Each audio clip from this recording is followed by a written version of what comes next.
रूप पाहता लोचनी लोचनी रूप पाहता रूप पाहता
झाले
सायुजता जोडे ऐसा संतांचा महिमा झाली बोलायांची सीमा तीर्थे पर्व काळ अवघी पायापी सकळ ऐसा संतांचा महिमा झाली बोलायाची सीमा तुका म्हणे देवा त्यांची केल्या पावी सेवा ऐसा संतांचा महिमा झाली बोलायाची सीमा पांडुरंग गुरु प्रधान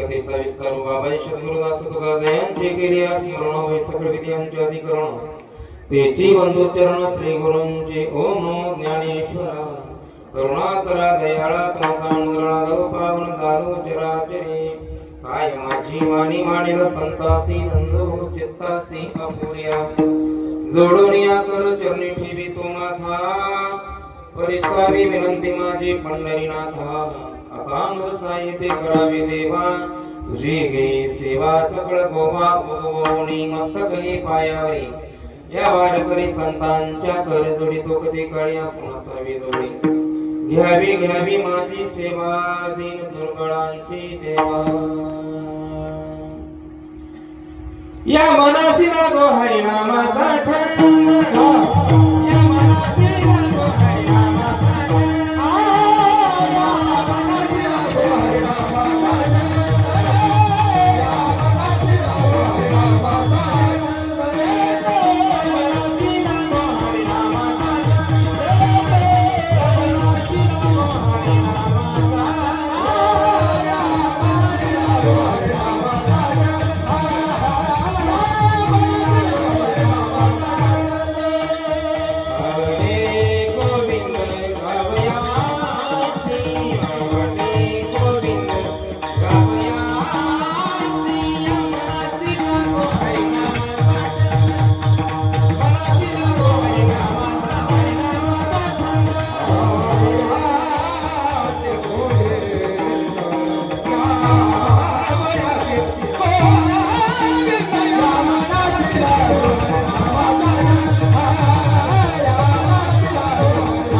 लिंगन घडे मोक्ष सायुजता जोडे ऐसा संतांचा महिमा झाली बोलायाची सीमा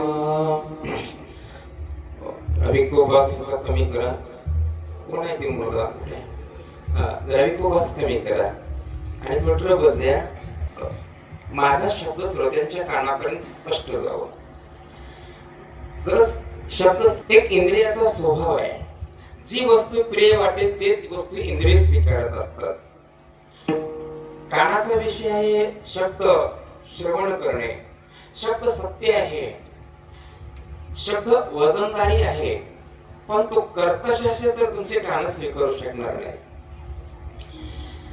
डोळ्याचा विषय एक स्वरूप पाहणं आहे त्या स्वरूपामध्ये उग्रता असेल तर डोळे तुमचे पाहू शकत नाहीत काय करायचे थोडं उग्रता असेल तर एक जिभेचा विषय कोणता असेल तर स्वादिष्ट अन्न जिभेला अपेक्षित आहे आणि जिभेला जर बेचव अन्न मिळालं तुमच्या तर ते जीभ विषय स्वीकारत असताना जे विषय अनुकूल आहे त्याच विषयाचा स्वीकार इंद्रिय करत असतात म्हणून तुमच्या कानाला त्रास देणं हे मला योग्य वाटत नाही. नाही, मलाच वाटत नाही असं नाही, याची जिम्मेदारी प्रत्येकाने घ्यावं लागते. मी सांगतो म्हणजे काही मी एकट्यासाठी बोलत नाही. आणखी सांगतो तुम्हाला, परमार्थ म्हणजे काय. परमार्थ म्हणजे काय, खूप मोठा पसारा असतो. आणि परमार्थ म्हणजे काय, त्या माणसाच्या अंगावर खूप काय काय अलंकार असतात, दृश्यमाळा अनेक असतात, ते कपडे वेगळे असतात, असं काही नाही. लक्षात ठेवा, त्याच्या अंगावरती तो साधूचा पोशाख आहे याचा विचार करूच नका तुम्ही. परमार्थ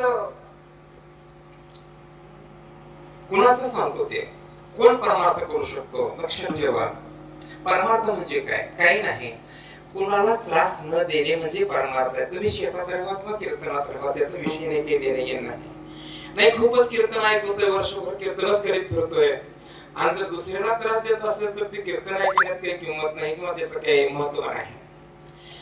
तुम्ही असू द्या ना, तुम्हाला हरिपाठ पाठ झाला आणि न होऊ दे ना, तुम्हाला कोण म्हणते हरिपाठ पाठ करूनच मंदिरात या म्हणून, न होऊ दे, झालं प्रपंचाच्या कामामध्ये झालं नसलं हरिपाठ पाठ, काकडा पाठ झालं नसलं, त्याचा काय विषय नाही. हरिपाठ काकडा पाठ करणारे ते कुठे नीट आहेत,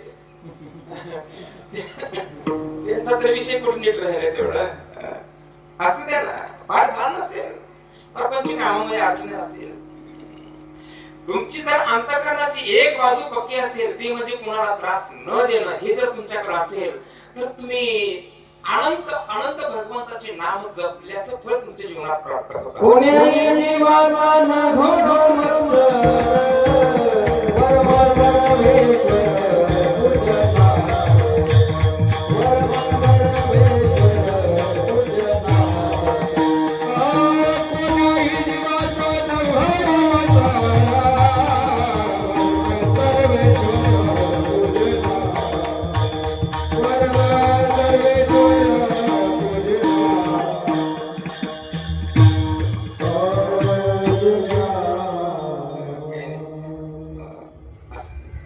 कोण्याही जीवाचा नगड वर्म सर्वेश्वर पूजनाचे. म्हणून परमार्थ म्हणजे काय, कोणाला त्रास न देणं हीच परमार्थाची मुख्य बाब आहे.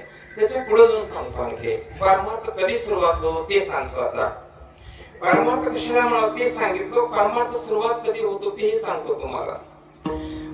लक्ष द्या, ज्या दिवशी तुमच्या तक्रारी संपल्या असते त्या दिवशी तुमच्या परमार्थाला सुरुवात होते. जमते का बघा अर्ध्याचा. ज्या दिवशी तुमच्या तक्रारी संपतील ना त्या दिवशी तुमच्या परमार्थाला सुरू झालं म्हणून समजा.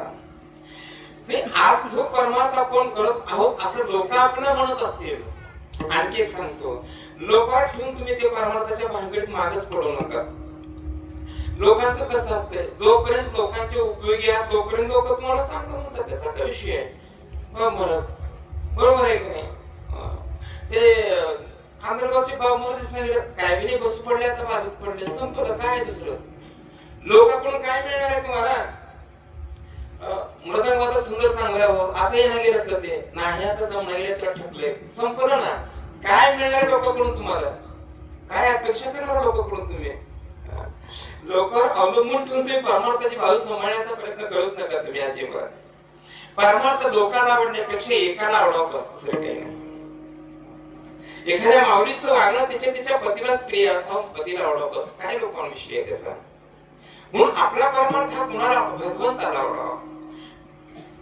आणि भगवंताला जर आपला परमार्थ आवडायचा असेल तर काय करावं लागेल, काही करू नका तुम्ही. एक काम करा, परम प्रेम स्वरूप भगवंतासाठीच ज्यांच्याकडे निर्माण झाले त्यांचा परमार्थ देवाला आवडत असतो. समजते का बघा.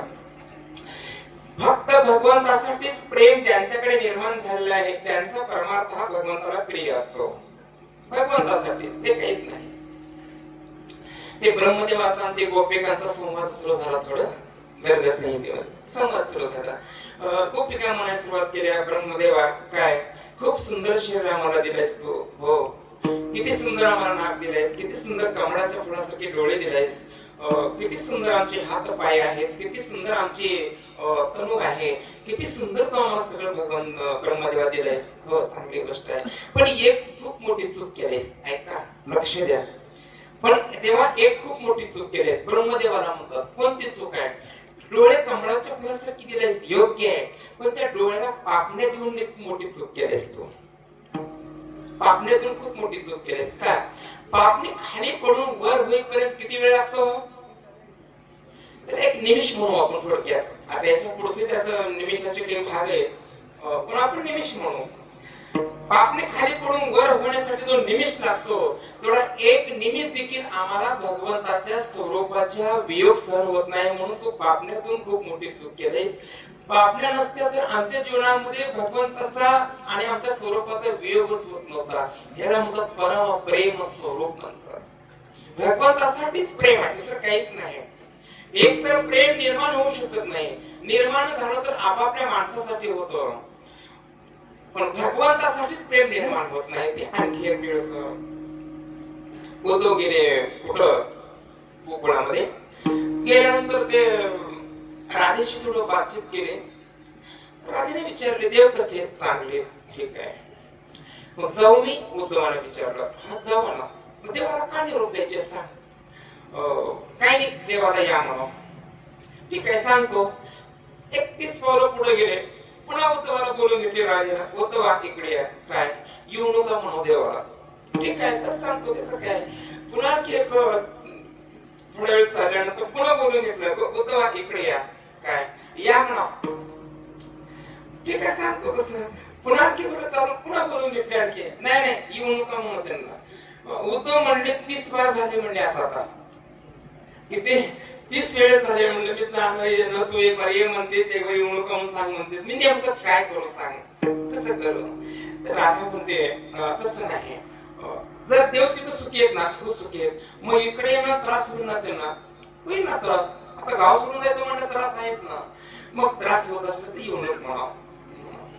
त्याच्या वियोगानं आम्हाला किती त्रास सहन करू आम्ही, त्याचा विषय नाही, पण आमच्या वियोग पूर्ण करण्यासाठी त्याला त्रास होत असेल तर देवाला इकडे येऊन म्हणा. ह्याला म्हणतात परम प्रेम स्वरूप. आणि हे निर्माण ज्या दिवशी होईल त्या दिवशी तुमच्या जीवनातल्या तक्रारी संपतील. आणखी तक्रारी आपल्या संपन्न सारखे तक्रारी, पतीची पत्नीची तक्रार आहे, भाव भावांची तक्रार आहे, शेजारी शेजाऱ्यांची तक्रार आहे. कुठे जावा तक्रारच आहे की हो. एसटी मध्ये गेलं तिथं कंडक्टर अगोदर विचारते चिल्लर आहे का, तिथे मी तक्रारच आहे. किती भानगडी. ते राशनाने गेल्यावर तिथे मी तक्रार येतात. राशनाने गेल्यावर तक्रार येतात का नाही? कोणत्या? 10 रुपये. ते अंगताच घेणं काही लोकांचं ते मिशन. 10 रुपये. त्या अंगताच घेणे गेले की एक माणूस उभा अंगठा घासलेला जमिनीवर असं का बरं घासला म्हणलं तर ती मिशन अंगठाच घेणं गेले म्हणलं घासून घेते. तिथे मी तक्रार येतात. कुठे जावा तक्रार येतात. मग तुम्ही म्हणताल महाराज बाहेर तक्रार येतात म्हणून आम्ही इथं कीर्तनात मंडपात आलो, इथं आहे का तक्रारी? इथं खूप येतात पण तुम्हाला माहिती येतात. इथं मंदिरात तक्रार नाही पडलं का तुम्हाला? इथे पुष्कळ तक्रार येतात. पुन्हा कुणाच्या? पहिली तक्रार कुणाची? भजन करायची, माईक वाजायची. भजन करायची, माईक सारखी तक्रार. ती मर्दंग वादक सारखं त्याला असं करते, सारखं असं. आता ते माईक बनवून असं असं केलं उठून जावं. कीर्तनकार सोड, विको सोड, बॉस सोड, गेन सोड, ट्रबल सोड. नाही आता ज्यांना माहिती आहे त्यानं मला ट्रबल सोड, विको सोड, बॉस सोड, गेन सोड. आमच्या सरकारकडे आम्हाला काहीच माहित नाही. आम्ही लोकांचं ऐकून विको सोड, ट्रबल दे, गेन दे.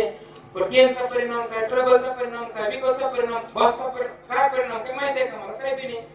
वादा चांगल्याशा गायकाचं ऐकायचं आम्ही म्हणायचं तसंच. नाही चांगला वादक असला तर त्याला व्यवस्था करा दोन्ही कोण दोन माहीत. ज्याला काय बी आवाज माहिती त्याने पावडरची डबी घेऊन ठेवलं. नाही पावडर बकवासावर टाकलं मध्ये वाजते का होय? वेगळं राहते आपलं. काही नाही, ते नुसत्या तक्रारी जीवन आहे आपलं. मग तक्रारी कधी संपतात? लक्ष द्या. तक्रारी कधी संपतात? ज्या दिवशी तुमचा जगातला दुश्मन संपेल त्या दिवशी तुमच्या तक्रारी संपतात. जगद्गुरु तुकोबाराय म्हणतात, आता माझ्या जीवनात दुर्जनच उरला नाही, तक्रार संपली माझ्या जीवनातले. दुर्जनच नाही कोणी बी. आता आम्हाला दुर्जन बरेच आहेत, बरेच दुर्जन दिसतात. घरातल्या घरात दुर्जन दिसलेत आम्हाला. कीर्तनात आलो इथे दुर्जन दिसतात. महाराज म्हणजे आता दुर्जन आमच्या जीवनामध्ये कोणी उरला नाही. आता हे सोवाळे झाले त्रिभुवन, आता हे सोवाळे झाले त्रिभुवन, आता हे सोवाळे झाले त्रिभुवन.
विषम देऊन सांडणं वेगळं आणि विषम दिलेलं पाणी ठेवणं वेगळं.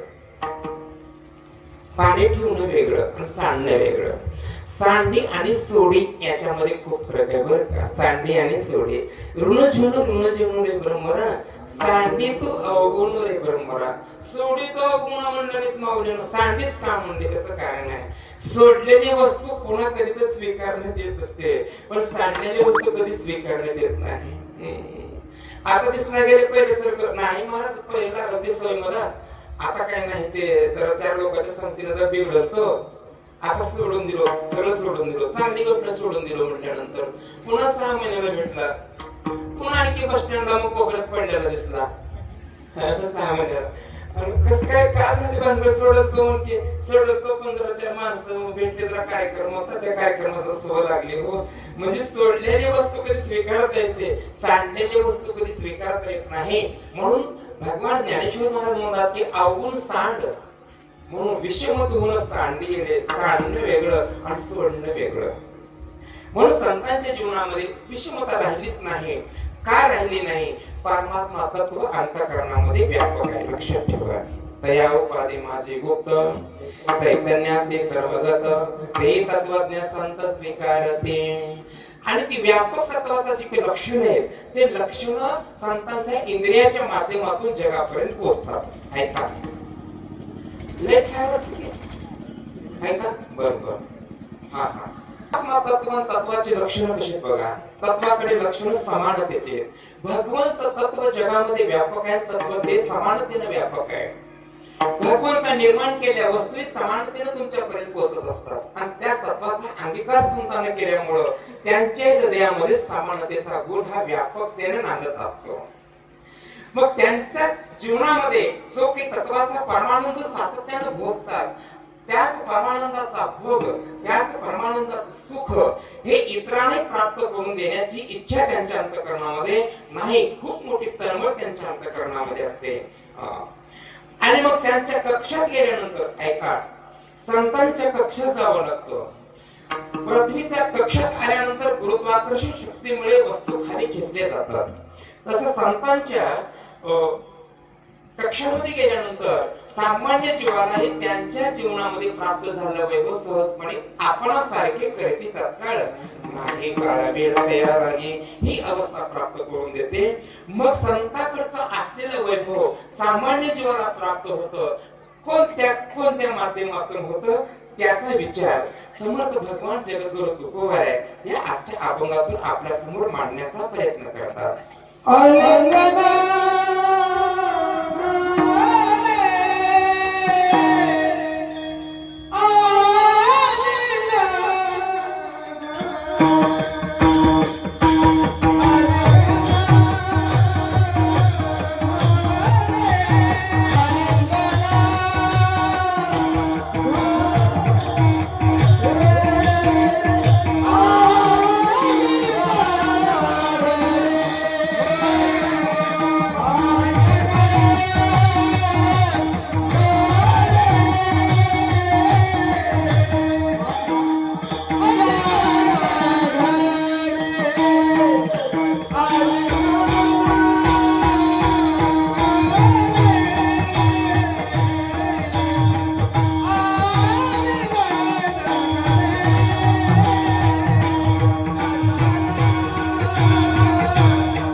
मोक्ष सायुज्यता जोडे प्रथम चरणामध्ये आलिंगनाचा महिमा सांगतात ऐका अभंगाची आणि अगदी दुसऱ्या चरणामध्ये आपली नम्रता व्यक्त करतात विठ्ठला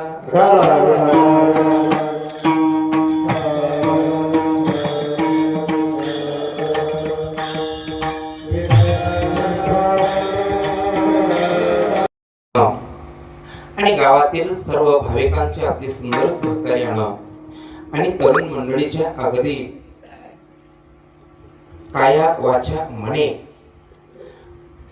सहकार्यानं चालत असता पंढरीनाथ सप्ताह भगवान मारुतीच्या दरबारामध्ये आणि त्यातील आजची 5व्या दिवसांची सेवा 4थ्या दिवसांची सेवा माझ्याकडे आलेली आहे. सेवा करण्याचा काही अधिकार नाही, सेवा करता येत नाही, पण तुमच्या कृपेनं काही जमतंय का असा प्रयत्न नाही, काही नाही. चांगल्या कामासाठी प्रयत्न करावा, यश मिळेल किंवा नाही मिळेल त्याचा विषय नाही हो. ते सूर्य मिळाला न मिळाला तो विषय वेगळा, पण सूर्यप्राप्तीसाठी उड्डाण मात्र निश्चित मार्ग करायचं होतं. ते सगळ्या वस्तू काही जीवनामध्ये प्रयत्नाने मिळतील असं काही नाही. अनुकूलता असेल तर मिळतात, प्रतिकूलता असेल मिळू शकत नाही. म्हणून सेवा करण्याचा प्रयत्न आहे. आणि आपल्या गावामध्ये पहिली सेवा आहे. वरच्या गावामध्ये 2-3 वेळेस काय ते सेवा झालेली आहे. आमच्या असणारी परमार्थ प्रेमे हरिभक्त परायण केशव महाराज आणि यांच्या योगानं यांच्या माध्यमातून या ठिकाणी येण्याचा योग आला आणि पुनश्च या ठिकाणी सर्व श्रोतेजनांचं दर्शन या ठिकाणी प्राप्त झालं. ही परम भाग्य आहे. परम भाग्य कशाला म्हणावं? ज्या दिवशी संतांची भेट होईल त्या दिवशी परम भाग्य म्हणावं. म्हणून त्या दृष्टिकोनातून भेट झाली आणि या ठिकाणी सेवा करण्याचा योग या ठिकाणी आलेला आहे. सुंदर व्यवस्था आहे. निसर्गाची थोडी प्रतिकूलता जरी असली तरी पण आपण अनुकूलता आहे असं समजूनच कार्यक्रम करावा लागतो, तर तो कार्यक्रम शेतीला जातो. पण चांगली व्यवस्था आहे. माईक सिस्टीम अगदी सुंदर आहे, मृदंग वादक सुंदर आहेत आणि गाणारे पण किती सुंदर आमचे असणारे दोन्हीकडल्या बाजूला आहेत आमचे केशव महाराज. पण आमचे भोकरची भजनी मंडळ या ठिकाणी सुंदर प्रकारे सहकार्य करणारे आहेत. फक्त सहकार्य श्रोतेजनांचं चांगलं प्राप्त झालं म्हणजे बस झालं, दुसरं काही नाही. म्हणजे तुमचं सहकार्य कोणतं असावं, कोणतं काहीच नाही. तुम्ही झोपी न जाणं हेच सहकार्य आम्हाला, दुसरं काय. आम्हाला तुमच्या काही शत्रू पैसे काढायचे होय, तुम्ही झोपी न जाणं एवढंच आम्हाला सहकार्य, दुसरं काय पाहिजे आम्हाला, काही नाही. आणि तुमच्या माझ्या श्रोतेजनांच्या सर्वांच्या सहकार्याने ही सेवा भगवंताच्या चरणाकडे समर्पित करायचा आहे. सेवेसाठी अभंग हा जगद्गुरु तुकोबा यांचा 4 चरणांचा सर्वांच्या परिचयाचा आहे. एक अभंगातून जगद्गुरु तुकोबा संतांचं महत्व प्रतिपादन करतात, अभंगातून मांडतात. पण मांडताना जगद्गुरु तुकोबा आपल्याकडली नम्रताही त्या ठिकाणी व्यक्त करतात. जगामध्ये एक तत्व आहे आणि ते परमतत्व स्वीकारायचं असेल तर जोपर्यंत तुमच्याकडे नम्रता प्राप्त होऊ शकत नाही तोपर्यंत ते तत्व स्वीकारण्याचा अधिकार प्राप्त होऊ शकत नाही. नम्र झाला भूता तेने कोंडिले अनंता सहजपणे. म्हणून जगद्गुरु तुकोबाराकडे किती नम्रता आहे बघा, किती नम्रता आहे. मारुतीरायाकडे किती नम्रता आहे बघा, किती नम्रता हो. किती परोपकारी जीवन जगद्गुरु तुकोबारायांचं, किती परोपकारी जीवन मारुतीरायांचं, किती परोपकारी आहे. ते चिताशुद्धी घेत असताना कुठं लंकेमध्ये गेले मारुतीराया. बिभीषणाच्या घरी गेल्यानंतर जरा बरं वाटलं, चांगलं वाटलं. काही कसं इथं पण वैष्णव आहे, आनंद वाटला आणि मारुतीराया नाचायला सुरुवात केली. मारुतीराया नाचत असताना बिभीषण बाहेर आला. त्याने विचारलं, कोण तू, कुठला कोण, काय म्हणून तू इथं आलास आणि काय म्हणून नाचतोस? बाबा या उभ्या लंकेमध्ये माझ्या घरला कोणी येत नाही आणि माझ्या ठिकाणी येऊन त्या ठिकाणी नाचत नाही कोणी माझ्या भजनाला पाहून, पण तू या ठिकाणी नाचतोस, काय कारण आहे? तू कोण आहेस, तुझा परिचय काय? परिचय विचारल्यानंतर मारुतीरायाकडे किती नम्रता आहे बघा. मारुतीराया परिचय द्यायला सुरुवात केली बिभीषणाला. बिभीषणा काय परिचय देऊ, मी सांग, काय परिचय देऊ? माझं अस्तित्वच नाही, मी काय म्हणून परिचय देऊ? काय माझ्याकडे रानातला पाले खायला असताना माकडे मी काही मला ज्ञान आहे का? नाही. जगातलं जे अज्ञान ते माझ्या ठिकाणीच आहे. तू इतर ठिकाणी अज्ञान शोधू नकोस. माझ्या ठिकाणी अज्ञानाचीच मूर्ती आहे मी, केवळ अपराधाची मूर्ती आहे मी. काय म्हणून परिचय देऊ? माझं अस्तित्वच नाही, काय परिचय देऊ? आणि मारुतीराया पुन्हा सांगतात बिभीषणा, इतका मी पापी आहे, इतका असणारा अपराधी आहे, काय सांगावं? बरं माझं नाव तर चांगलं म्हणतोस काय? मारुतीराया म्हणतात बिभीषणाला, जर माझं कोणी नाव घेतलं तर नाव घेणाऱ्याला दिवसभर जेवाय मिळत नाही, एवढा नावात देखील मी अवगुण आहे. माझं तर म्हणतात हो, नाव जर कोणी घेतलं तर नाव घेणारा दिवसभर जेवाय मिळणार, एवढा नावात देखील मी अवगुण आहे. किती नम्रता माझं त्याकडे आहे. प्रातले त कोई नाम हमारा, ओ नहीं पावत दीन आहारा, वो नहीं पावत दीन आहार, ओ नहीं पावत दीन आहार. माझं नाव घेतलं तर तुला जेवायला मिळते. किती नम्रता आहे. एवढी नम्रता संतांच्या ठिकाणी असते. आणि ही नम्रता असल्यामुळं त्या नम्रतेचं सामर्थ्य सांगतो. किती सामर्थ्य आहे त्या नम्रतेनं. वेद शास्त्र अन्य कोणत्याही साधनानं जी तत्व प्राप्त होत नाही ते तत्व सहजपणे त्या नम्रतेच्या सामर्थ्यानं प्राप्त होऊ शकतं. म्हणून आणि ते तत्व संतांच्या ठिकाणी असल्या कारणाने त्या तत्वाचा गुण, त्या तत्वाचं सुख, त्या तत्वाचे विशेषता हे लोकांपर्यंत पोहोचवणं हे संतांचं अंतःकरण आहे. काही नाही, अंतःकरण शुद्ध हेच परमार्थाचं मुख्य उद्दिष्ट आहे, दुसरं काहीच नाही. अंतरीची घेतो गोडे बाहे जोडे भावाचे, दुसरं काहीच नाही. मला कृष्ण परमात्म्याची गरज आहे, बरोबर आहे, पण तुम्हाला कृष्ण परमात्मा जर पाहिजे असेल तर काय करावं लागेल हो? काही करू नका तुम्ही. दोन्ही हात वरती करून शुद्ध अंतःकरणाने पुकारणारी द्रौपदीचं अंतःकरण ज्या दिवशी निर्माण होईल त्या दिवशी कृष्ण परमात्मा तिथेच मंडपात प्रगट होते. काहीच नाही सुरू. ज्याने हिंदवी स्वराज्य स्थापन केलं, छत्रपती शिवराय जन्माला यावा असं वाटत असेल, छत्रपती शिवरायांची वाट पाहू नका. ऐका, छत्रपती शिवरायांची वाट पाहू नका. पण ज्या कुशीमध्ये, ज्या मासाहेबांच्या पवित्र कुशीमध्ये शिवराय जन्माला आले, अशा मासाहेबांच्या कुशीची वाट पहा, बस शिवराय जन्माला येते. दुसरं काहीच नाही. म्हणून तुम्हाला भगवंत प्राप्ती एक पाहिजे ना, काहीच नाही. तुम्ही अंतःकरण निर्माण केलो की त्या ठिकाणी परमात्मा येऊन राहत असतो. विठ्ठल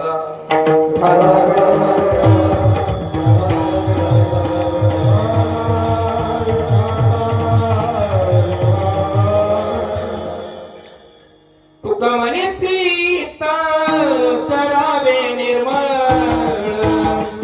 तुका म्हणे चित्त करावे निर्मळ, तुका म्हणे चित्त करावे निर्मळ, तुका म्हणे चित्त करावे निर्मळ, तुका म्हणे चित्त करावे निर्मळ, तुका म्हणे चित्त करावे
अंतःकरण शुद्ध आहे त्या शुद्ध अंतःकरणामध्ये परमात्मा राहत असतो. ऐका, अवगुणाची आवड देवालाच नाही असं नाही हो, सामान्य माणसाला देखील तुमची अवगुण आवडत नाही. कोण अवगुणाची किंमत करते मला सांग? अवगुणाचे हाती आहे अवधीचं खचिते. नाही ते सोयरिकीला माणसं कोण कोण येतात हो? ते अवगुण गोळा करून येतात का अवगुणी माणसं? सोयरिकीला जायचं म्हटल्यानंतर दोन्हीकडलं ज्याला ज्ञान आहे, दोन्हीकडले विषय त्याला माहिती असतो आणि दोन्हीकडे विषय हाताळण्याचं ज्यांच्याकडे ज्ञान आहे अशा माणसांना येतात ना. म्हणजे समाजात देखील गुणाची किंमत आहे हो, परमार्थातच आहे असं नाही. समाजात देखील गुणाची किंमत आहे, समाजात देखील गुण अपेक्षित आहे तुमचा चांगला. म्हणून ज्यांच्या अंतःकरणामध्ये चांगला गुण, चांगलं अंतःकरण आहे, शुद्ध अंतःकरण आहे, त्यांच्या अंतःकरणात असणारं वैभव, त्या वैभवाची व्याप्ती तुकोबाराय अभंगातून वर्णन करतात. काय वैभव आहे? आलिंगनातलं वैभव सांगत असताना आलिंगन घडे मोक्ष सायुज्यता जोडे. अ म्हणजे नाही, लिंग म्हणजे भेद, ज्यांच्या हृदयात भेद नाही त्यांच्याशी दिलेली भेट त्याला आलिंगन असं म्हणतात. तसे आलिंगन शास्त्रामध्ये 4 प्रकार सांगितलेले आहे. एक कामाचं आलिंगन आहे, एक क्रोधाचं आलिंगन आहे, एक प्रेमाचं आलिंगन आहे, एक व्यवहारातलं आलिंगन आहे. व्यवहारातलं आलिंगन सांगतो तुम्हाला. दोन्हीकडले वराड तिथं आले की तिकडले वीर सूर्य, इकडले सूर्य एका ठिकाणी पारा समोर उभा टाकतात का नाही तुमच्याकडे ते? दोन एक माणूस तो घेऊन उभा टाकतो, त्याच्या हातात ते पानं असतात, सुपारी असतात, साखर असते. मग ते त्याला कुंकू, ह्याला कुंकू लावून ते ह्याची सुपारी त्याच्या हातात, त्याची सुपारी ह्याच्या हातात, काय बी नाही दुसरं. पुन्हा साखर ह्याच्या हातात, त्याच्या तोंडात, त्याच्या हातात, ह्याच्या तोंडात. पहिल्या दोघांच्या घरची साखर नाही, साखर आणणारा दुसराच आहे. त्याच्या घरचीच साखर आहे म्हणणार, साखर आणणारा दुसराच आहे. सुपाऱ्या दोघांना बी खायला यायसाठी राहत नेतात. सुपारी काय अडकेतून फोडून खायसारखे का म्हणलं, सुपारी अडकेतून फोडून खायसारखे राहत येतात ते. कारण ती घेणारा लय हुशार आहे, त्याने घेणार आधीच किराणा भरतानाच म्हणते ते पूजेच्या सुपाऱ्या द्या म्हणून. घेणाऱ्यापेक्षा दुकानदार लय हुशार आहे. तर पूजेच्या सुपारीचा डब्बा दुसरा ठेवते, खायच्या सुपारीचा डब्बा वेगळा ठेवते. ह्याच्यापेक्षा ती सुपाऱ्या विकणारा व्यापारी हुशार आहे, ते तिथे छाटणी करून तिथूनच आणते माल बरोबर. हे असल्या सुपाऱ्या. हे जे आलिंगन आहे, या आलिंगनात काय प्रेम? शेवटला कुणाची राहते भेटू? शेवटला कुणाची राहते भेट? येवाई भेट की का? शेवटला येवायची भेट राहते का नाही? तिकडे एक माणूस, इकडे एक माणूस, दोनची भेट असते. ह्या आलिंगनाला व्यवहारातलं आलिंगन म्हणतात. चला त्याच्या पुढचं क्रोधाचं आलिंगन. धृतराष्ट्रानं भीमाला भेटण्यासाठी बोलवलं पण देवानं जाऊ दिलं नाही.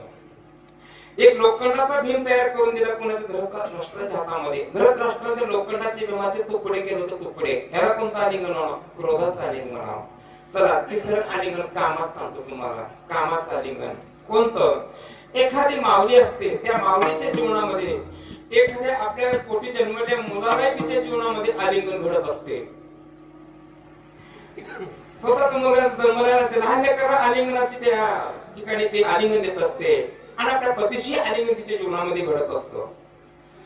पण दोन्ही आलिंगनाच्या जरी क्रियासारखी जरी असली पण त्याच्या ते भावना मात्र अलग असते. का? पती पुत्राचे आलिंगी ते एकच तरुणांगी, ते तर पुत्र भावाचे अंगी नये घे कामो. हे कामाचं आलिंगन आहे. आणि प्रेमाच्या आलिंगनाचा परिणाम काय? प्रेमाचा आलिंगनाचा परिणाम आलिंगने संताचे या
वाटे त्यासी लिंगन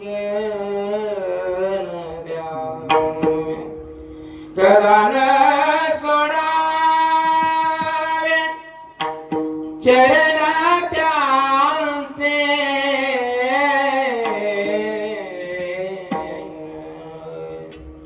मज वाटे त्यासी हरिंगण आलिंगने सुख वाटे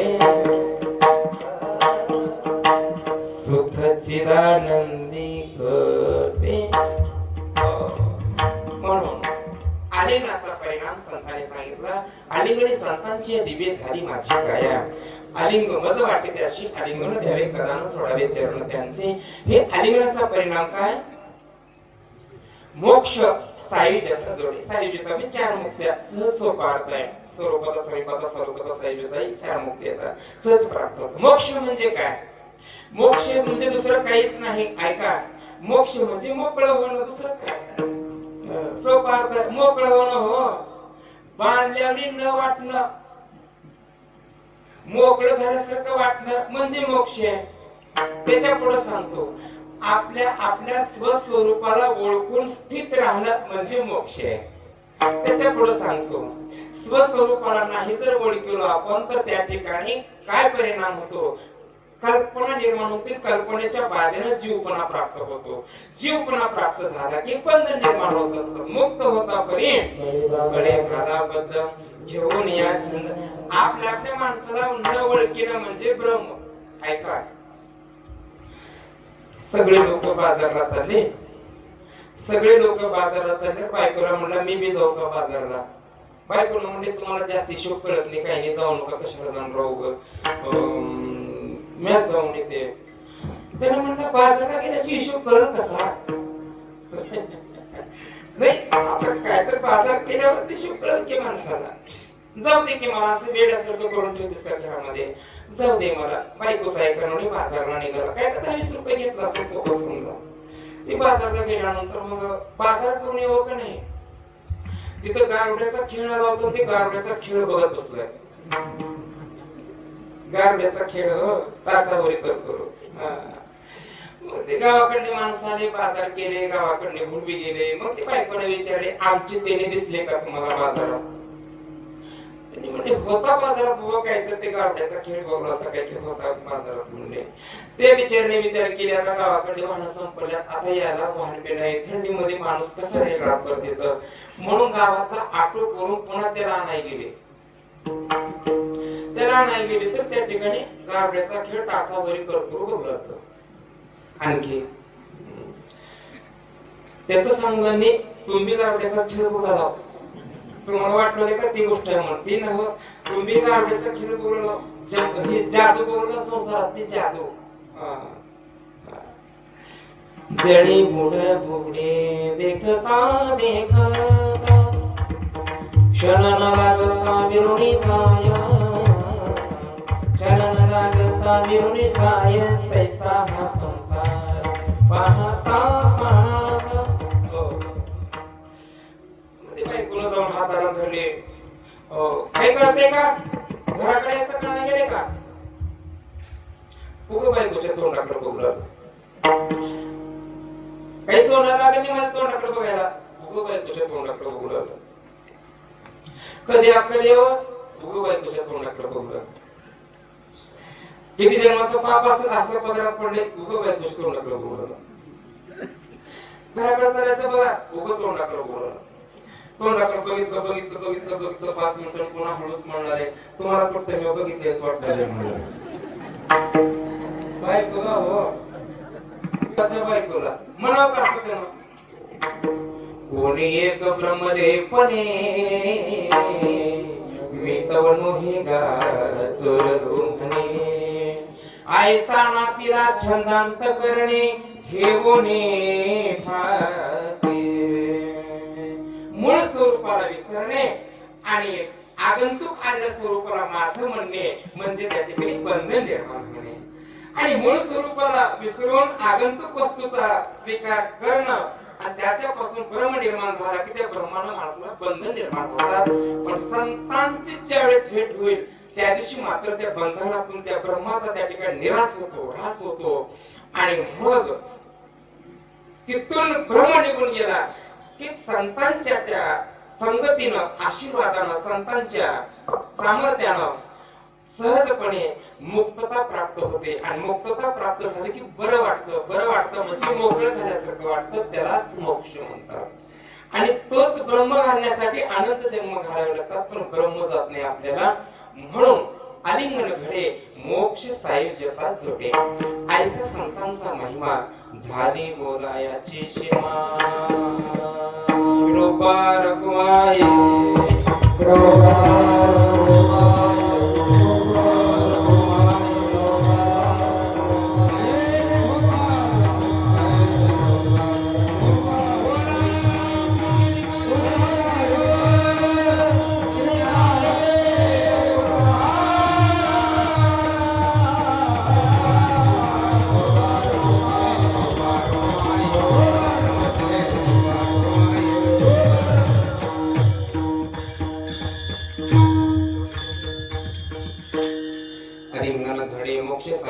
जोडे ऐसा संतांचा महिमा झाली बोलायांची सीमा त्या तत्वाने विराजमान संत त्या संतांचा महिमा वर्णन करत असताना तुकोबाराय म्हणतात वर्णन करता येत नाही वर्णन करता का वर्णन करता येत नाही का बरं वर्णन करता येत नाही मग येत नसले तर वर्णन करावं कशाला आपण होय संतांचा महिमा वर्णन करता येत नाही ना काय मी पद्धती कीर्ती म्हणून असं म्हणतात ना मग आपण पण वर्णन करणार करू नये मग राहिलं तर राहिलं आम्हाला तर कुठे वेळा तेवढं वर्णन करीत बसलं ना नाही तर नाही करू नये का वर्णन करावं पण तुम्ही जास्त करू नका व्यवस्थित ठेवा वर्णन करावं पण वर्णन झालं संतांचा महिमा एवढाच आहे याच्या पुढे महिमा नाही असं आपल्याला कधी म्हणता येत नाही फक्त आपल्या तृप्तीसाठी वर्णन करावं आपली तृप्ती झाली की बस झालं काय करायचं त्याला कारण चिमणीच्या दृष्टीने आकाश तिसच्या दृष्टीने आकाश तेवढं उंच दिसतं गरुडाच्या दृष्टीने आकाश तेवढं उंच दिसतं कावळ्याच्या दृष्टीने आकाश तिसच्या दृष्टीने उंच दिसत असतं पण सगळ्यांच्या दृष्टीपेक्षा आकाश उंचच राहतं लक्षात ठेवा आकाशाची उंची कुणालाही मोजता येत नाही तशा प्रकारे संतांचा महिमा कधी वर्णन करता येत नाही मग महिमा नेमकं कोणत्या माध्यमातून आहे ऐका लक्ष द्या एक संतांचा दृष्टीतला एक महिमा आहे संतांच्या स्पर्शातला एक महिमा आहे संतांच्या अंगावरून आलेल्या वाऱ्याचा एक महिमा आहे संतांच्या मुखातून निघालेल्या वाणीचा एक महिमा आहे आता एवढ्या महिमेपैकी फक्त एक महिमा सांगून आपल्याला सेवा संपवायची एकच महिमा सांगायचा कोणता तो म्हणजे स्पर्शातला महिमा स्पर्शातला महिमा काय संतांच्या जास्त जीवन जगद्गुरु तुकोबारायांचं लोहगावामध्ये गेलं ऐका लोहगाव मध्ये. आणि भजनाला पण सुरुवात तिथं झाली बरं का, लोहगाव मध्ये. ते पहिल्याची माणसं भजन करायचे आणि मग जगद्गुरु तुकोबराय पाठीमागं थोडं काही पाठ केले संतांची उत्तरे, विश्वास आदरे करून या. आपल्या भजनात तुकोबरायांच्या भजनातला फरक सांगू का तुम्हाला? तुकोबाराय सगळ्याच्या माग माग म्हणत होते, आपल्याला माग म्हणून वाटणारी सगळ्याच्या पुढे म्हणा वाटणारी फरक आहे त्यांच्या आपल्या भजनातला. आम्हाला पुढे म्हणा वाटणारे, माग म्हणून वाटणार कोणाच्या. पण तुकोबाराय कधी पुढे म्हणले नाही, सगळ्याच्या पाठीमाग म्हणायचे तुकोबाराय. असं करता करता तुकोबारायांना मग ते भजन जमलं. आणि भजन जमल्यानंतर लोक म्हणले, महाराज भजन चांगलं जमलं तुम्हाला. हो चांगलंय, मग कीर्तन सुरुवात करा. महाराज म्हणले जमल का जमणार नाही, करा ना चालू. मग जगद्गुरु तुकोबरायाने मग कीर्तन चालू केलं. आता जगद्गुरु तुकोबरायांचं कीर्तन म्हणण्या काही विषयच नाही. खूप सुंदर कीर्तनाची लौकिकता वाढत गेली. आणि लौकिकता वाढल्यानंतर गावातले लोक म्हणले, महाराज आता कीर्तन चांगलं जमले तुम्हाला, आता आपण सप्ताह करा आपल्या गावात. नाही गावातच महाराज त्या ठिकाणी झालं सोपं जाते की जरा. होय नाही, ज्या गावामध्ये 5 कीर्तनकार आहेत, केशव महाराज 5 कीर्तनकार आहेत, 5 नंबर 1 चे मृदंग वादक आहेत, 4-5 जण चांगले असे गाणारे आणि सामान्य टाळकरी की 50 टाळकरी गावात. 4-5 कीर्तनकार, 4-5 पकवाजे, 4-5 गायक, 5-25 सामान्य माणसं टाळकरी म्हणा की. मग एवढी ज्या गावात आहे त्या गावात सप्ताह करायला सोपं जाते का अवघड जाते? का कमाला बोलायची तुमची, काय धंदा झाला हे? आता अवघड जाते म्हणलं, किती अवघड. आता कीर्तन करायला मला किती अवघड आहे. अवघड जाते का सोपं जाते? सोपं अवघड जाते का सोपं? काही जण सोपं म्हणतात, काही जण अवघड म्हणतात. पण तुम्ही कुणी सोपं कुणी अवघड म्हणलं, त्याच्यामुळे मला लय अवघड झालं. बरोबर आहे, अवघड जाते, बरोबर आहे. का अवघड जाते त्याचे सांगतो कारण ही वाघ एकमेकात नाहीत मिसळून. भजनकरी एवढे म्हणलं पण मिसळून नाहीत, एकमेकाचं माग पटणार. तेच त्याला 5-6 माणसं गोळा करून तिकडे भजन चालू केले, तिकडे भजन चालू केले, एकमेकाचं पटना म्हणून. मग सप्ताह कसा होईल मिळून? होतच नाही की. मग ते महाराज म्हणले, लोक म्हणले महाराज सप्ताह करावं. मग सप्त्यासाठी बैठक झाली. माणसं म्हणले, महाराज एक माणूस लई आहे हो, पट्टीच देत नाही माणूस, लई कंजूस आहे माणूस, पट्टीच देत नाही. कोण आहे? हाय म्हणले, कासाराचा माणूस आहे.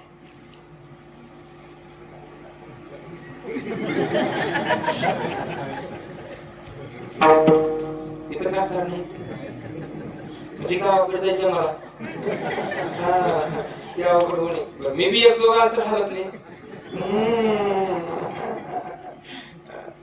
कासाराचा माणूस आहे, माणूस कुंजूश आहे. महाराज म्हणले चला घरला त्याच्या आधी जाऊ. त्याच्या घरला गेले. ते माणूस म्हणलं, कस काय आलो की आमच्या घरला? वा कधी यायची माणूस आमच्या घरला आलो, आमचं काय तर परमभाग्य असेल, बसा बसा बसा बसा.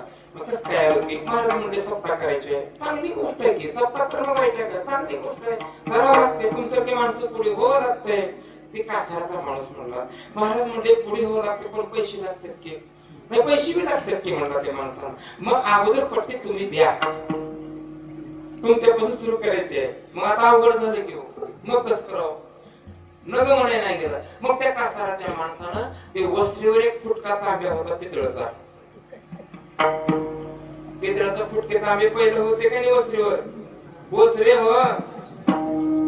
पाणी प्यायला गेले की फुटके तांबे लोक वस्त्रीवर ठेवतो त्या आंघोळीला.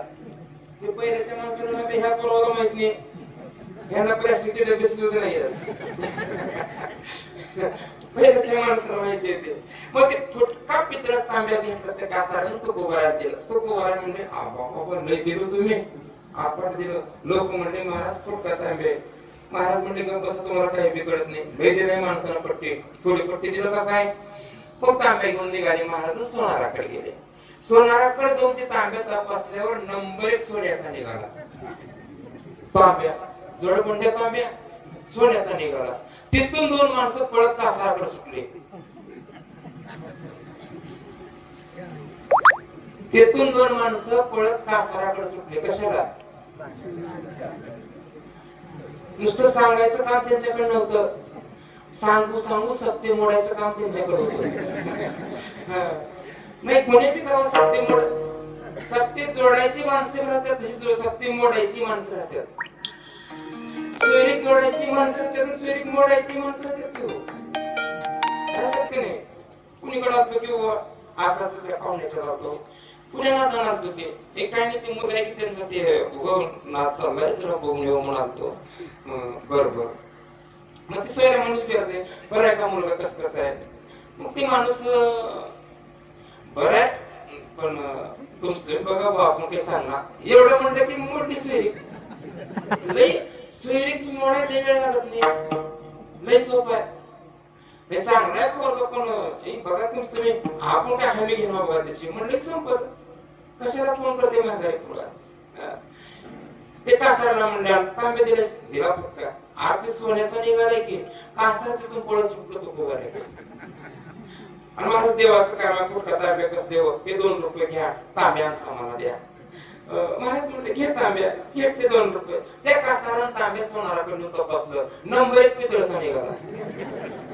तिथून पळत सुटलं पुन्हा आलो. आणि महाराज देवाचं काम दिलं माघारी कसं घेऊ, तो काही घ्या आणि आमचा मला 2 रुपये द्या. महाराज म्हणले आजोबी लई दिलो, तो काय त्या तांब्या घ्या 2 रुपये. तुकोबारांच्या स्पर्शाचं महत्व त्या कासराला कळाला आणि 14 टाळकऱ्यापैकी एक असणारे निष्ठावंत टाळकरी असेल कोण तर शिवबा कासार होते तुकोबारांचे. हे संतांच्या स्पर्शाची ताकद आहे, संतांच्या दृष्टीमध्ये ताकद आहे, संतांच्या अंगावर आल्या वाऱ्याची ताकद आहे. आला शीतळ शांतीचा वारा, त्याने झुक झाली शरीरात शरीराला पातकांचा थारा, कडे काळाची धाकत का. म्हणून संतांचे महत्व वर्णन आहे, कारण प्रत्येक त्यांच्या क्षणाक्षणामध्ये त्यांच्या महिमेचे उदय, त्यांच्या महिमेचे उदय निर्माण होतात आणि जगापर्यंत पोहोचत असतात. संतांच्या किती महिमा आहे त्यांचा बघा. जगद्गुरु तुकोबारायांचा महिमा तसाच आहे, त्यांच्यापेक्षा तुकोबारायांच्या पत्नीचा महिमा खूप मोठा आहे. ऐका, संतांची सेवा करणारीचा महिमा, संतांचा सेवा महिमा तर आहे, पण संतांची सेवा जी करते जी माऊली, त्या माऊलीचा महिमा सांगतो. लक्ष द्या. पुण्या दिवशी पंधरा डोंगरावर, पुण्या दिवशी भामचंद्र, पुण्या दिवशी डोंगरावर तुकोबाराय भजन करायला जायची. एके दिवशी तुकोबारायांची पत्नी म्हणायला सुरुवात केली, कुठं चालला, भजनाला चालला, पुण्या डोंगरावर जाऊन राव. महाराज म्हणजे सांगता येत नाही. सांगता येत नाही म्हणजे सांगून जावा की तुम्ही. सांगून घ्या तर काय होईल, मी तुमच्या भाकरी आणून देईन, तुम्ही जेवण करचाल, तुम्ही जेवण केल्यानंतर तुम्ही भजन करचाल, तुम्ही जेवण मला जेवण मोकळे होईल, मग मी पुन्हा भजन संसार करेन. उघड किती नाळवलेत मला दिवसभर, आज पुढे सांगते का. सांगून जावा. तुकोबाराय म्हणले आवले सांगून जायला आमच्या हातातच राहिले, का सांगून जाऊ, हातातच नाही की त्याच्या हातात आहे मार्गाचे, तर कोणकडे तू कुणाला माहिती आहे, त्याच्या हातावर आहे सगळं, आपल्याकडे काही नाही. पण एक काम कर जा, काय भाकरी घेऊन गावच्या बाहेर पडलेस की त्या वाटाचा मातीचा कण घ्यायचा, कानाला लावायचा. ज्या मातीच्या कणातून विठ्ठल नामाची ध्वनी प्रगट होईल त्या वाटेने जा, म्हणजे मी तुला भेटेल. बघा बरं, संतांची सेवा करणारी तिचा महिमा. आणि मग भाकरी डोक्यावरती घ्यायचा, हातामध्ये पाण्याची कॅटली घ्यायची, तुकोबाराच्या पत्नीने घ्यायच्या, गावच्या बाहेर पडायचं, ज्या वाटेची माती कानाला लावायची, ज्या मातीतून नामाची ध्वनी प्रगट होईल त्या वाटेने निघायच्या, आणि तुकोबाराची भेट व्हायची. हा बंद करा ते भजन, हात दिवा, तोंड दिवा, भाकरी आणली, जेवण करून घ्या. बरोबर ठीक आहे. बिना बाजूला ठेवायचं, तोंड दिवायचं, हात दिवायचे, आणि तुकोबारा जेवण करायचे. आणि जेवण झाल्यानंतर मग हा झालं बघा आपले जेवण झालं, झालं पोट भरलं का नाही, भरलं की भाई चांगली जाते. आवडे तुझ्या हाताला का गोडी आहे कुणाला माहिती आहे, तुझ्या हातची भाजी एवढी गोड लागते मला, काय सांगा, मला तिकडे जीवच वाटत नाही, तुझ्या हातच वाटते मला सारखं. तुकोबारायाच पत्नीला म्हणत होते असं नाही, तुम्ही आपल्या घरी म्हणत जावा, म्हणजे टायमाला जेवायला मिळते आपल्या घरी. पोट भरलं चलो चला. मग आता तुम्ही भजन करा, मी घराकडे जाते. ऐका, शेवटचं वाक्य लक्ष द्या. ऐका, तुमचं पोट भरलं झालं, तुम्ही जे भजन करा, मी घराकडे जाते. या भारत देशामध्ये अशी एकच माऊली होऊन गेली आहे, ती पुन्हाही होणार नाही, पाठीमागे झाली नाही, की आपल्या मालकाला पोटभर जीव घालून फक्त पांडुरंगाचं भजनच करायला लावणारी कोण असेल तर जगद्गुरु तुकोबा यांची धर्मपत्नी आहे, दुसरी नाही. अशी माऊली आता होणार नाही. पोटभर मालकाला जीव घालून फक्त पांडुरंगाचं भजनच करायला लावते, बस दुसरं काहीच नाही. तुम्हाला जीव घालतात का नाही?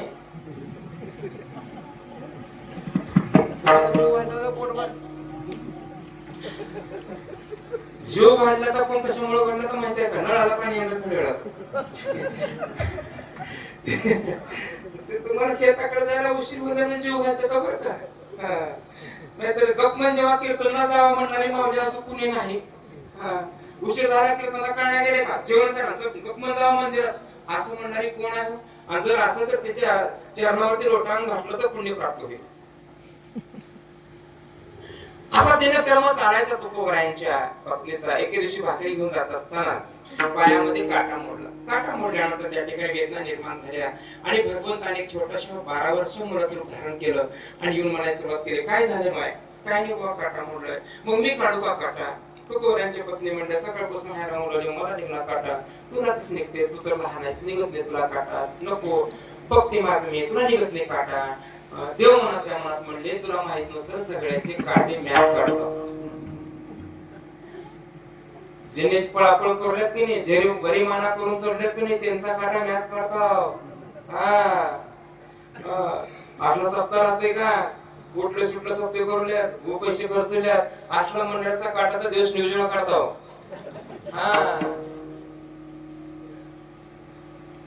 मग भगवंताने तुकोबारांच्या पत्नीचा पाय मांडीवर घेतला. देवाला एकच पाहायचं होतं, माझ्या भक्ताला पोटभर जीव घालून भजन करायला लावणारी माऊली कोण असेल आणि तिच्या पायाचं मला दर्शन होईल का?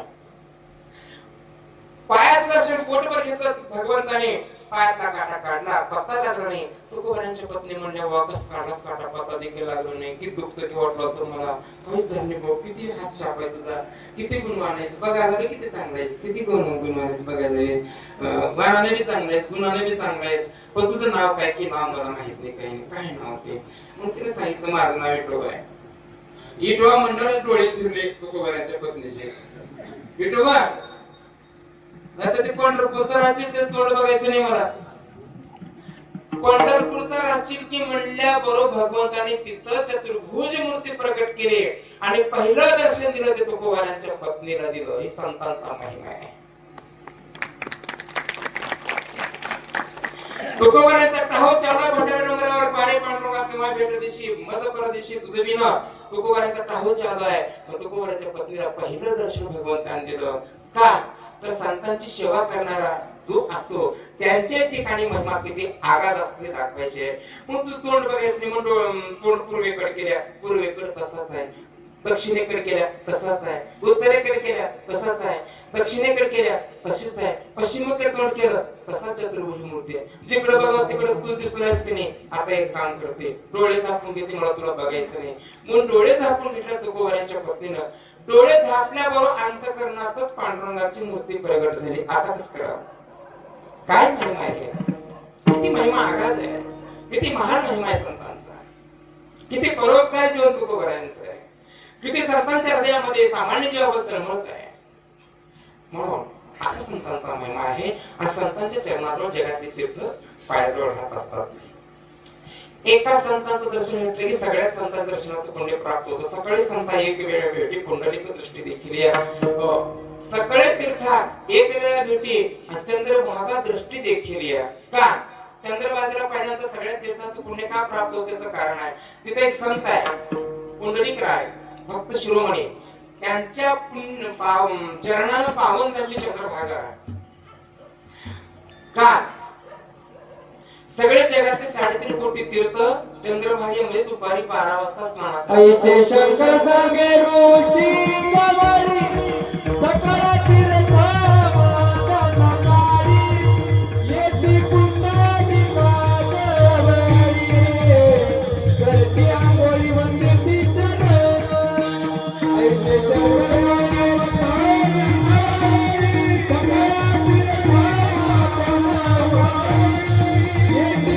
Thank you.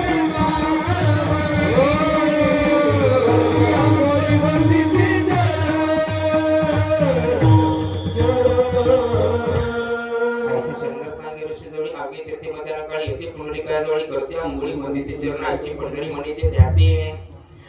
म्हणून संतांच्या चरणाजवळ जगातल्या तीर्थाचा वास असतो. म्हणून तीर्थे पर्वकाळ तीर्थे तया ठाया येते पुनित भावया पाया तळी वैष्णवा. संतांच्या पायावरती तीर्थाचा वास्तव्य असतं. म्हणून तीर्थे पर्वकाळ अवघे पाया पे सकळ सगळ्या तीर्थांचं वास्तव्य असतं. एवढं निर्मळ शुद्ध अंतःकरण संतांचं आहे. कितीही परमार्थ करत असताना परिश्रम निर्माण झाले तर संतांच्या हृदयाला वेदना होत नाहीत अजिबात. आलिया भोगासी असावी सादर देवावरी भार घालू नये. हे संतांचं वैभव अंतःकरणात नाही. कोणतं वैभव? समाधानाचं वैभव आहे, शांततेचं वैभव आहे. आपण प्रपंचामध्ये प्रतिकूलता निर्माण झाली चिंता करतो. संत चिंता करत नाही, साधू चिंता करत नाही. का? जगातलं तुका म्हणे आले घरा वैकुंठ सावळे. वैकुंठ त्यांच्या घरी असल्यामुळे त्यांना त्यांची चिंता करायची गरज नाही. बघा संसार आपला कसा आहे, प्रयत्न आपण करतो, आपण त्या प्रयत्नाला आपल्याला फळ मिळत सांगता येत नाही. आपला प्रयत्न होते फळ दुसऱ्याला मिळते. प्रपंचामध्ये तळेहून पाईपलाईन करून आमच्या देकानं 5 एकर ऊस लावले. तळेहून पाईपलाईन करून त्याच्या बाजूला एका गरीबाने एकरभर ऊस लावले. त्याच्याच बाजूला मी म्हटलं तुम्ही पाणी कुठलं देऊ राहिला? त्याने म्हटलं मला पाणी द्यायची गरज नाही. का? शेजाऱ्याने पाणी दिलं की माझा ऊस आपला पण भिजला आहे म्हणला. हा प्रयत्न कोणाचे तो त्याचे फायदा कोणाला? त्यांना. ते गावोनगाव ते गारुडी सापाचा खेळ करीत हिंडायचं. गावोनगाव सापाचा खेळ गारुडी ते काठी पुढे काम त्याला पेटारी मागे पेटारी पुढे काही 1-2 साप मागे 1-2 साप असा खेळ करीत गावोनगाव हिंडायचं. एका गावात खेळ केला आणि खेळ संपल्यानंतर दिवस मावळला. ऐका दिवस मावळ्याला एक जुनं मंदिर होतं. जुन्या मंदिरात तो गारुडी थांबला जाऊन. जुनं मंदिर होतं, भिंती खिडकी झाल्या होत्या, मध्ये उंदर होते. मग ते संध्याकाळी गारुडी झोपी गेला. पेटाऱ्या तिथंच ठेवला होता बांधून पॅक करून. त्या सापाला दूध पीत पाजवलं असेल, काहीतरी केलं असेल. मग ते उंदर फिरत असताना एका उंदराने विचार केलं एवढा कोणी तर राहिला इतके दिवस झाले पण असल्या पेटाऱ्या आपल्या गोवा दिसत नाहीत. काय पण ह्याच्यामध्ये खायला आणून ठेवले काय की नक्की काय तर खायलाच राहावं लागतं असं उंदराने विचार केलं. कुणाकडे बघून? त्या पेटाऱ्याकडे बघून साप ठेवलेला. उंदराने विचार केला उगाच आपण राहिलो बिना कामाचं, कुणाच्या घर राहिला असतो तर पोते कातरून खात असतो. इथं काय बिने उभं बसलो पण कधी नाही ते आले बघावंच म्हणले खायला काहीतरी आहे काय म्हणून ते उंदीर तिथं आलं. उंदीर तिथे येऊन जरा बारीक नजरेनं बघितलं तर मध्ये सापाचे डोळे पिवळसर चमकू राहते. सापाचे उंदराने विचार केला ज्वारी पिवळ्याची आहे काय की जरा पिवळसर दिसलेली आहे. पिवळ्याचे काही ज्वारी म्हणलं बरं झालं म्हणलं काय कसली चांगली गोष्ट आहे. आधी आपण खाऊन पुन्हा आपल्या भावकीला बोलवू. उंदराने विचार केला आणि ते कुठं ते पेटारी गोल कातराय सुरू केलं. उंदराने सापाने बघितलं मधून. सापाने म्हणलं हालचाल करावं तर उंदीर पळून जाते. काय करावं काय बी करून उभं निवांत बसावं. साप निवांत बसलं. उंदराने ते मोठं सुराख पाडलं, बेस पाडलं आणि त्याच्यामध्ये आता खावं जाऊन ती ज्वारी म्हणून मध्ये गेलं. मध्ये गेल्याबरोबर त्या सापाने एका घासातच त्याला खाऊन टाकलं. त्याला नाही दिवसात उंदीर खाऊन सापाला दिवसात उंदीर खाऊन एका घासात खाऊन टाकलं. मला सांगा आणि जिथून ती वेज पडलं होतं की नाही त्या वेजातून साप निघून प्राणात निघून मोकळा झाला. प्रयत्न कोण केलं? सुख कोणाला झालं? प्रयत्न उंदराने केलं पण उंदरालाच तिथं मरावं लागलं आणि त्या सापाला अन्य वेळानं सापाला मोकळी झाली. प्रयत्न एकाचे आणि त्या प्रयत्नाला फळ एकाला मिळत असतं. हे प्रपंचातल्या गोष्टी संतांना माहिती आहे. प्रारब्धाची भरे पोट तुका करीना बोभाट म्हणून तत्वाचा अंगीकार करून त्या तत्वाचं वैभव संतांकडे सातत्यानं आणत असतं. अशा संतांकडे चरणाची सेवा केलं तीर्थाचं दर्शनास पुण्य प्राप्त होतं. अशा संतांची सेवा केलं ती सेवा देवाला पोहोचत असते. लक्ष द्या. देवाची सेवा केलं देवाला पोहोचत नाही पण संतांची सेवा केली की देवाला पोहोचत असते. ते महिन्याचा वारकरी पंढरपूरला जायचा. महिन्याचा एका सावकाराच्या घरी मुक्काम करायचा. सावकाराचा नियम होता कोणता, आपल्या शेतामध्ये कोणते फळ आले तर अगोदर वारकऱ्याच्या हस्ते पंढरपूरला पोहोचवायचं आणि तिकडून प्रसाद खाल्लं की मग पुन्हा फळं खायचे घरचे, असं त्या सावकाराचा नियम होता. वारकरी मुक्कामाला सावकारानं विचारलं, काय वारकरी बुवा कधी जाणार? सकाळी जाणार. किती वाजता? 6 वाजता जाणार. बरोबर ठीक आहे. मग जाताना तेवढे आंब्याला ते आमचे आंबे घेऊन जावा की पांडुरंगाला द्या नेऊन. मी रस खायचं बसलो, घरच्याने सगळ्याने खाल्ल्यात, मीच खायचं राहिलो. सगळ्यांनी खाल्ल्यात रस. वारकरी म्हणला, हो का मला पहिल्याच्या खपणा गेले उघड टोपलं भरून द्यायचा जमणं मला बी एक 4-5 आंबे द्या नमुन्याला लिहून देतो मी 5 आंबे. बरं ठीक आहे. मग ते 5 आंबे वारकऱ्याने घेतलं, प्रवासाला निघाला. पण त्या दिवशी वारकऱ्याला कुठे बी जेवायला मिळाले. वारकरी म्हणलं मरायची वेळ आली म्हणलं, रोज लोक जेवायचं म्हणतात, आज कुणी कोण नाही गेले म्हणणार. होते तसं का वागवा, आम्ही कुठे बस स्टँडला उभारलो कोणी चला मला चहा प्यायला म्हणतात. मग कुणी शिकून विचारते तू परत उभा टाकून घालायचो. जेवायच मिळाले, प्राण जायची वेळ आली. वारकऱ्यानं पांडुरंगाची माफी मागितली आणि ते 2 आंबे खाल्ले. बरं वाटलं. पंढरपूरला गेला, चंद्रभागेचं स्नान, मुंडेकराचं दर्शन, पांडुरंगा दर्शन घेतलं. 3 आंबे देवाच्या पायाजवळ ठेवले. द्वादशचा प्रसाद घेतला. परत वारकरी निघाला, सावकाराच्या घरी मुक्काम झाला. सावकाराने विचारलं, सावकार वारकरी बुवा काय वारी बरं झाली? चांगली झाली. चंद्रभागेला पाणी होतं, आंघोळ झाली, दर्शन झालं, पुंडलिकाचं झालं की दर्शन. बरोबर. मग ते आमचे आंबे कसकस केला दिला का निवड कसकस झाले आंब्याची. वारकरी म्हणला, बघा सावकार भूक लागल, ते प्राण जायची वेळ आली म्हणून 2 मी खाल्ला आणि 3 देवाला दिला. सावकार म्हणला 3 तर दिला की? हा दिला. ते म्हणले काय देवाच्या नावावर 3 दिलो काय 5 दिलो? एवढं दिल्यावर दिलं काय? म्हणजे तिकडे इकडून का खायला का करायचे. रात्री 12 वाजता स्वप्न पडलं. स्वप्नामध्ये साक्षात पांडुरंग परमात्मा आले आणि त्या सावकारला म्हणले, सावकार आंब्याची रोप कुठून आणलं? का बरोबर आवा असल्या आंबा वैकुंठात देखील नाही एवढा गोड आंबा. काय आंबे लावला तुम्ही? काय आंबे कसे? तुमचे 2 आंबे खाल्ला तर माझ्या पोटात असू जागा नाही, पोट गच्च भरून आहे. 2 आंबे खाल्ला तर सावकार म्हणला, वारकऱ्याला तर 3 दिला म्हणलं नाही, देव तर 2च म्हणलं नाही. आज एक आंब्याचा घोळ झाला की हो. सकाळी वारकऱ्याला विचार, वारकरी बुवा काय देवाला आंबे किती दिला? 3 दिला. आज खाल्ला ओढ बोलावला हो. देवाला स्वप्नात मला 2 म्हणले, तुम्ही आज कसं म्हणलं? नाही हो पांडुरंगा शपथ 3 दिला. सावकार म्हणलं, बघा हो तुम्ही वारकरी माणसं, आम्ही तुमचा विश्वास ठेवून तुम्हाला दिला, तुम्ही असं केल्यावर कसा आमचा विश्वास राहील? ही बरोबर नाही. दोघांची तक्रार लागली. तक्रार आल्यानंतर दुपारी 12 वाजता साक्षात पांडुरंग परमात्मा प्रगट झाले आणि पांडुरंग परमात्माला सांगितलं, सावकार भूक लागली म्हणून माझ्या वारकऱ्याने जे 2 आंबे खाल्ले ते 2च आंबे माझ्या पोटात गेले. लक्षात ठेवा. प्रेमानं माझ्या संताना जो भोजन वाढतो तो भोजन माझ्या पोटात जातं. माझ्या वारकऱ्यांना जो गिलासभर पाणी देईल ते पाणी माझ्या पोटात जातं. वारकऱ्यांची जो निष्ठावंत होऊन सेवा करतो ती सेवा मला पोचत असते. का तर माझे वारकरी माझे संत जे आत्मज्ञानी चोखडी संत जे का माझी रूपडी संत माझेच रूपडी आहेत, माझं स्वरूप आहे. का स्वरूप आहे? आत्मज्ञानी चोखडी. आत्मज्ञान चोखडे सुंदर आहे, स्वच्छ आहे. म्हणून जो माझ्या संतांची सेवा करतो ती सेवा वारकऱ्याला पोचत नाही तर ती सेवा मला पोचत असते. तुका म्हणे देवा, तुका म्हणे देवा, तुका म्हणे देवा, तुका म्हणे देवा, तुका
ऐसा संतांचा महिमा झाली बोलायाची सीमा ज्ञानेश्वर महाराज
ऐसा संतांचा महिमा ऐसा संतांचा महिमा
ऐसा संतांचा महिमा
Ah